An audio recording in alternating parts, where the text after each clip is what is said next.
Okay, I got to go on a little bit of an Apple rant here, and I, it, intro.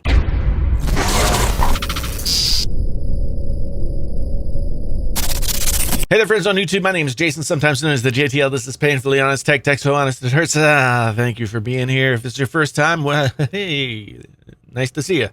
If you've been here before, well, thanks for coming back as always. Now, here's what I got to talk about today, and I'm freestyling. I don't really have any script or any notes or anything like that. I've just got what's up in here that wants to come out of here. So that's what I'm gonna do.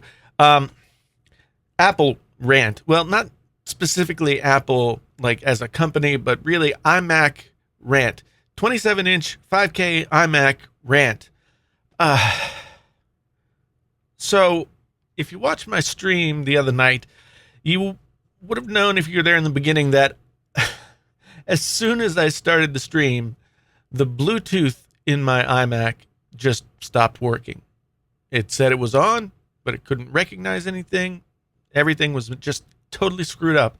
Sometimes it would do that. Sometimes it would just like have this weird, like it's I'm not working symbol over the Bluetooth icon in the you know, I guess the bar up there, whatever you call the bar up there. And so basically for some reason, Bluetooth was just completely wonked out on this iMac Pro. And that wouldn't bother me so much if I didn't learn a few things. One of the things that I learned was that I went on the internet, as everybody does when they got some kind of computer problem, and I found that this is a problem that Apple has had for a long time. They've had some kind of Bluetooth wonkiness that seems to be inflicted on certain people. Whatever, I don't know, but it's been a known issue for quite a long time, and they haven't addressed it. It's just really unbelievable that this is something that happens. And why is it unbelievable? Because they send wireless peripherals with the device, and so if you can't you can plug the peripherals in, but that defeats the purpose. And I've been trying to test out this Logitech Craft keyboard, which is truly an awesome keyboard, probably the best keyboard for productivity that I have ever used. And I've got a full review coming that I'm going to hopefully record this week. But I've been trying to use this. And this guy, when I plugged him in with the USB right here, the USB-C, this guy would not connect. So it was like just totally dead. And I also have this guy, Logitech MX Master Mouse in sand color because it was $50 cheaper than the regular color. And it would stop working as well. And this would happen nearly every day, sometimes more than once. It seemed the longer I had the computer, the more often it would happen. Sometimes it would happen when I unplugged and plugged in a USB device. Like when I'm live streaming, I'm using a Panasonic Lumix G7 that's going through Elgato Cam Link that's going into the computer. That's my webcam.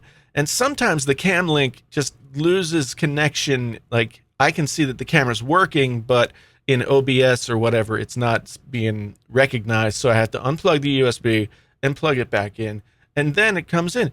But something about that unplugging and replugging USB would sometimes cause this Bluetooth problem. And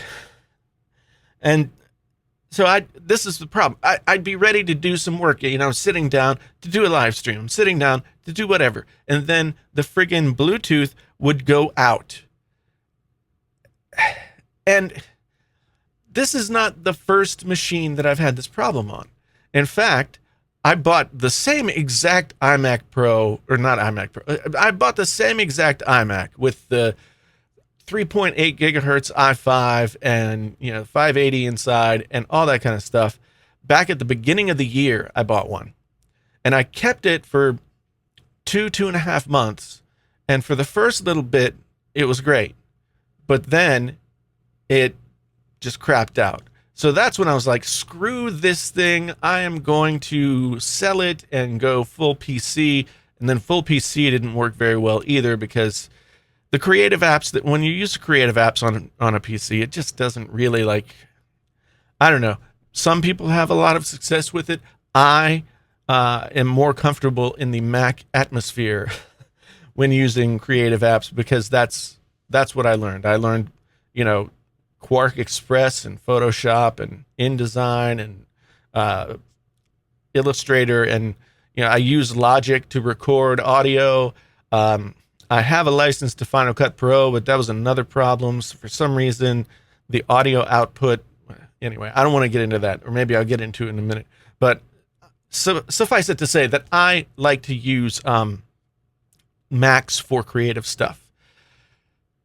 And this was, so I bought that iMac and then I sold it, and at a loss, of course, because I don't know. I did everything that I could. I looked up everything that I could to fix it, and it just wasn't fixable according to what I found on the internet now.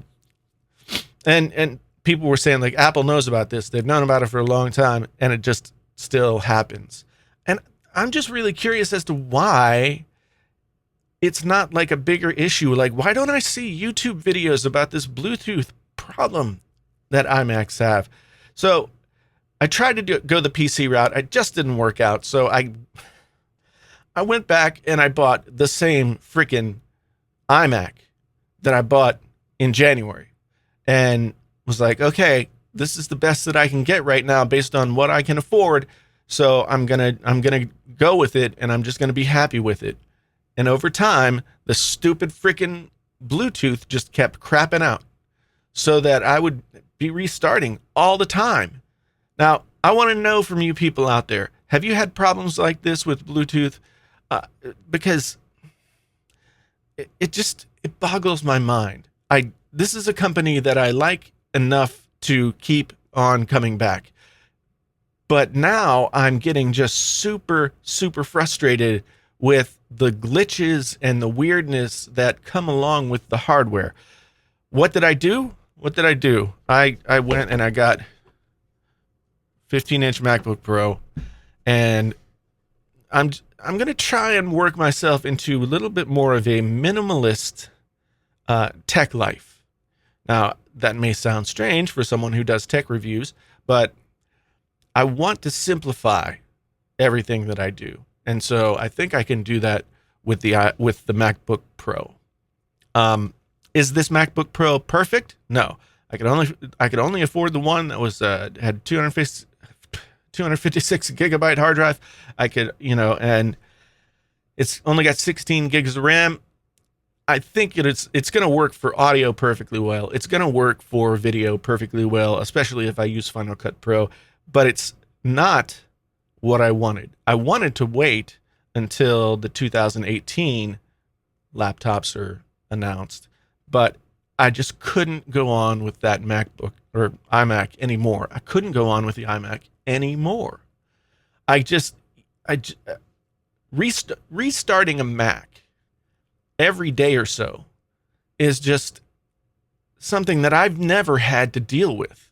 I have a MacBook Pro that I use, a 2015 MacBook Pro that I use for my job, and I've gone months without restarting that computer, and I have never had a single problem with it. But the iMac was, it was stuttering in video, it was doing all kinds of weird stuff, and I've just never had that kind of problem with Mac OS. I've just never had that kind of problem, and now I had it in 2 straight iMacs.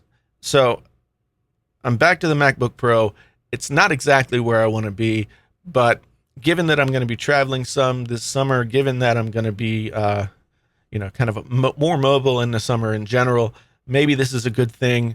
But I do want to know, down in the comments, let me know, have you guys had have you had problems at all with your iMacs? Because iMacs used to be like a total no-brainer. You spend the money on it and it really works. And now it seems like that's not the case. Anyway, thanks so much for being here. This is just a total rambling rant that I don't even know. I just probably said the same thing over and over again. But anyway, thank you so much for being here. If it's your first time, then you know what to do. If you want to come back, and if this was, your more than first time, then thank you very much. My name is Jason, sometimes known as the JTL. This is Painfully Honest Tech. Tech so honest it hurts. Until the next time, I'm out.